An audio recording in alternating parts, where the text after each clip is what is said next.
welcome to the City of English. Hey everyone, welcome back to the City of English. I'm Anna. And I'm Jason, and today we're talking about something so simple but so important: how to talk about your day. Yes, you know, Jason, I think this is one of the most useful skills in English because every single day someone asks you, hey, how was your day? Or what did you do today?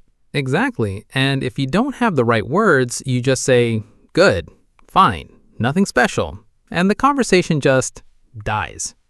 It just dies like a plant without water. A very accurate comparison. So today we're going to give you real, natural expressions to describe your morning, your work, your evening, your whole day basically. And don't worry, we'll keep it simple, fun, and full of examples from real life. So grab your coffee, get comfortable, and let's dive right in. Let's go. Okay, Jason, let's start from the beginning. What does your morning usually look like? Honestly, chaos. My alarm goes off at 6:30, but I always hit the snooze button at least twice. Classic. Hit the snooze button. Great phrase, by the way.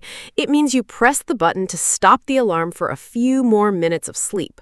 Exactly. So finally, I drag myself out of bed around 6:50. Drag myself out of bed. I love that one. It shows you really don't want to get up, but you force yourself. Right. Then I splash some water on my face, brush my teeth, and head straight to the kitchen for coffee. Honestly, I can't function without my morning coffee. Same here. I always say, I'm not a morning person until I've had my coffee. That's such a relatable phrase for so many people. What about you, Anna? What's your morning routine like? Mine is a bit calmer, actually. I wake up early, around 6, and I like to stretch a little before I even get out of bed. Oh, like the girl in today's thumbnail, stretching, waking up slowly. Exactly like that. Then I make my bed. I know it sounds small, but starting the day with a made bed just puts me in a good mood. I've heard that before. Small wins in the morning lead to a productive day. Exactly. After that, I usually go for a short walk, or sometimes I do some light yoga. So you're one of those morning people who actually enjoys mornings? Guilty as charged. But listen, here's a useful phrase for our listeners. Guilty as charged means, yes, that's true about me, usually said in a playful way. Nice one. Okay, so let's give our listeners some practical sentences they can use to describe their own mornings. Great idea. So if someone asks you, how did you start your day? You could say, I woke up a bit late today, so I had to rush. I had a slow morning. I just relaxed with my coffee. I hit the gym before work. I checked my emails while having breakfast. Those are perfect, simple, but very natural. Real native speakers use exactly these kinds of sentences every day. Exactly, and that's the whole point of learning English, using natural, everyday expressions, not just textbook grammar. All right, time for our vocabulary spotlight. Anna, give us 3 words or phrases from this segment. Sure. Number 1. Hit the snooze button. To press a button on your alarm clock so it rings again later, giving you a few more minutes of sleep. Example, I hit the snooze button 3 times before finally getting up. Number 2, drag yourself out of bed. To get out of bed even though you're very tired and don't want to. Example, it was so cold this morning, I really had to drag myself out of bed. And number 3, guilty as charged. A playful way of admitting something is true about you. Example, you're always the last one to arrive. Guilty as charged. Perfect. Try using these phrases today, even just in your head, while thinking about your own morning. All right, moving on. Let's talk about the middle of the day. Work, study, all of that. Yes, this is usually the longest part of anyone's day, right? Absolutely. So, Anna, how do you usually describe your workday to someone? Well, it really depends on the day. Sometimes I say, it was a productive day. I got a lot done. Other times, honestly, I say, it was crazy busy. I barely had time to breathe. Barely had time to breathe. That's such a strong way to say you were extremely busy. Exactly. And sometimes work is just slow. You could say, today was pretty quiet at work, or not much happened today. True. For me, I usually describe my day based on meetings, like I had back-to-back meetings all day. Back to back, meaning one right after another, no breaks in between. Exactly. Or sometimes I say I finally finished that project I've been working on for weeks. That must feel amazing, right? Finishing something after a long time? Oh, it's the best feeling. Relief mixed with pride. Let's think about our listeners who are students, not just working people. How would you describe a study day? Good point. You could say, I studied for my exam all afternoon, or I finally understood a topic I've been struggling with. Or maybe, I couldn't focus today. My mind kept wandering. Mind kept wandering, such a natural expression when you can't concentrate. Exactly. Let's give listeners a small list of useful phrases for describing work or study. Sure, here we go. I had a lot on my plate today. I managed to finish everything on my to-do list. I felt overwhelmed with all the tasks. It was a slow day. Nothing much happened. I learned something new today. I had a lot on my plate today is one of my favorites. It means you had many responsibilities or tasks. Exactly, and it has nothing to do with actual food. Right. English idioms can be funny like that. Anna, why don't you share a real story from your day, something that happened recently? Sure. So last week, I had one of those days where everything went wrong in the morning, but somehow turned out great by the evening. Oh, I love these kinds of stories. Tell us more. So I woke up late because my alarm didn't go off. I rushed to get ready, spilled coffee on my shirt, and had to change clothes quickly. Oh no, that sounds stressful already. It was.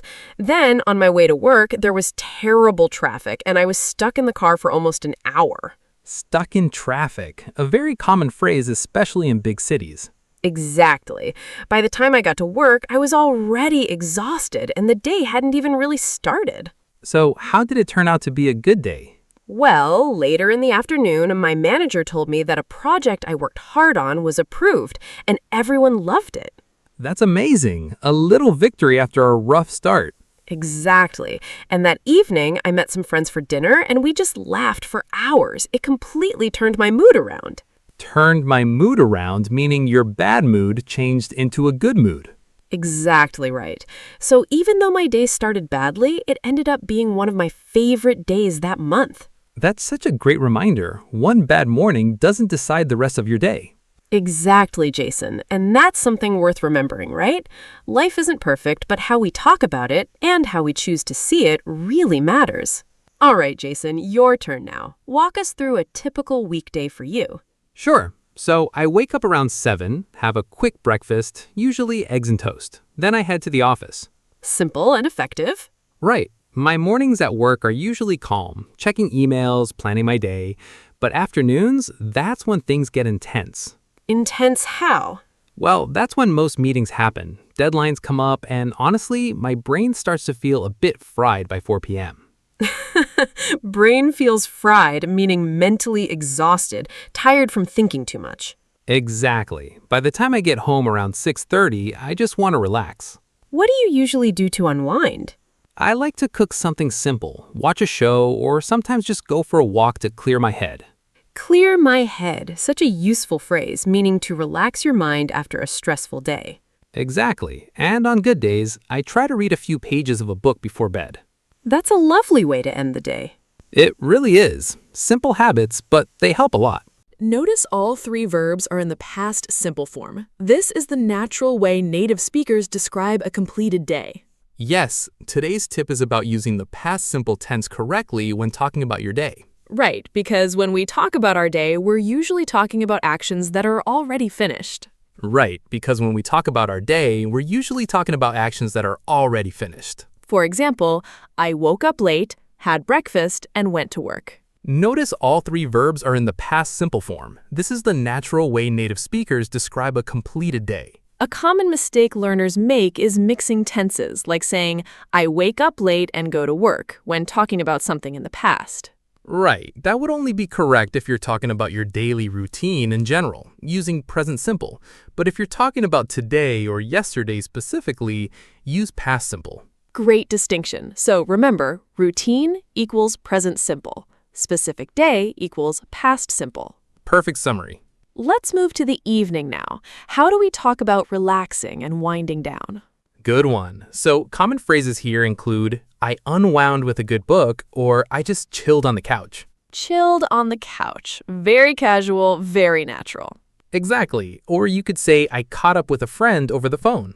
Caught up, meaning you talked about things that happened recently, updating each other on your lives. Right. Some people also say I treated myself to something nice, like ordering food or watching a favorite show. I love that phrase, treat myself. It shows self-care, doing something kind for yourself. Exactly. And for people who like being active, they might say, I went for a jog to release some stress, or I hit the gym after work. So many natural options depending on personality and lifestyle.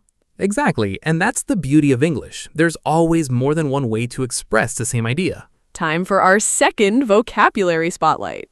First phrase, had a lot on my plate, meaning you had many tasks or responsibilities. Example, I had a lot on my plate this week with work and family stuff. Second, turned my mood around, meaning something changed your bad mood into a good one. Example, that phone call from my sister really turned my mood around. And third, clear my head, to relax your mind after stress or too much thinking. Example, I went for a walk to clear my head after that long meeting. Great phrases, everyone. Try to use at least one of these today when talking about your own day. Let's also cover something very practical, the actual questions people ask about your day. Great idea, because knowing the answer isn't enough. You also need to understand the question. Exactly. So common questions include, how was your day? What did you get up to today? Did anything interesting happen? How's everything going? Busy day? What did you get up to today is such a natural, casual way to ask about someone's day. Exactly. Very common among friends and coworkers. And you can respond casually too, like, not much, just the usual, or actually, something funny happened today. Or if it was a rough day, you might say, honestly, it's been one of those days.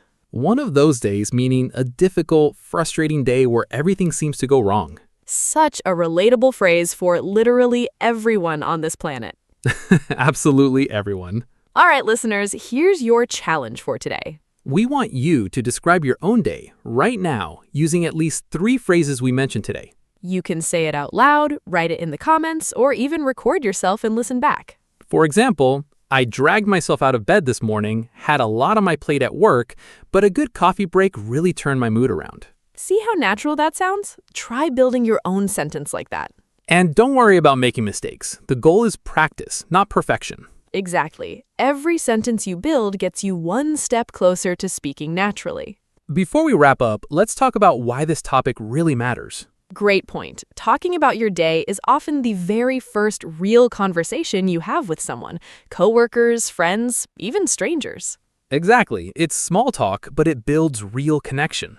And in English-speaking environments, this is one of the most common daily conversations you'll have.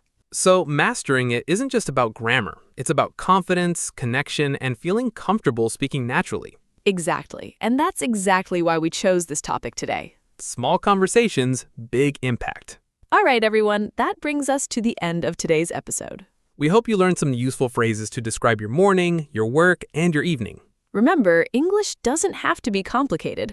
Real, everyday conversations, like talking about your day, are some of the most powerful ways to improve your fluency. So today, try it. Talk about your day, out loud, in English, even just a few sentences. Practice a little every day, and before you know it, you'll be speaking with so much more confidence.